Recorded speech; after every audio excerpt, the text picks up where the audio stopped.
Velkommen her til Sicilien til første episode af Skænk og Snak. Mindre snop og mere skål. Lige netop. Ikke godt, Gabi? Så skal vi huske at skænke. Jimmy, kan du lige holde klassen? Tak. Vi har lige vores hjælpere med. Og vores første vinhus her i Skænk og Snak skal selvfølgelig være det første vinbesøg, vi havde her på Sicilien, nemlig Vini Vaccaro, som er en lille bitte familiegård.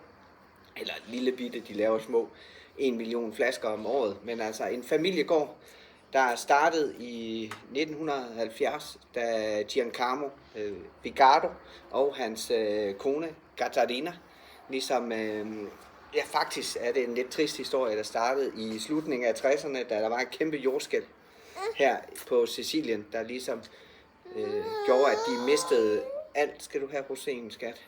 Så de mistede alt og måtte starte helt for nyt. Så derfor så købte de sig en lille gård i 1970 og startede så et lille med at gro nogle vinstokke og starte lidt vin. Det stod først rigtig fart i 1999, da de lavede deres allerførste vin. Indtil da havde de solgt druer lokalt til vinbønderne. Men i 1999 startede de, og nu til dags, der har de altså, de laver små 1 million flasker om året, og nu er det datteren og sønnen, der har overtaget. Katja og hendes bror, der er winemaker på stedet, og laver både vin med sicilianske druer og de internationale druer. Så vi har både noget Cibibbo, noget Catarato, noget Neodavola, og så selvfølgelig også, der er både noget Chardonnay og Pinot Grigio og Merlot, for de også brugt i deres druer. Men dem vi fik smagt, de står lige omme bag ved os her. Der er både noget bobler, der er noget Catarato Cibibbo i hvidvin, der er noget rosé, og så deres top of the line, som hedder Chimay. Og det her, det er selvfølgelig vine, vi har fået en god aftale hjem, så vi får noget hjem, når jeg kommer hjem fra Sicilien. Men som sagt, den her fantastiske lille familie, der laver fantastisk vin her på Sicilien. Og vi var så heldige i går at mødes med Katja, der er datteren, som står ligesom for hele det bagved, og broren, der laver selve vindyrkningen. Vi var kort ude og lige se vinmarkerne. Det var meget, meget varmt, så den store vintur kunne vi ikke lige nå. Også havde vi også lidt svært ved at finde det derude, da det var langt ude af landet, som man siger. Så vi kom ud på nogle meget små veje og nogle farlige små veje, hvor vi måtte køre ned ad en bakke, der nok var en 45-50 grader ned. Og børnene, de skreg næsten som en lille rutsjebane inde i Tivoli. Så det var i hvert fald en god oplevelse for os alle sammen. Men nu skal vi huske at skåle også. Skål derude.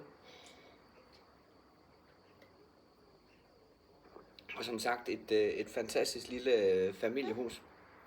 Og jeg tror, vi kommer til at fokusere på deres friske hvidvin og rødvin.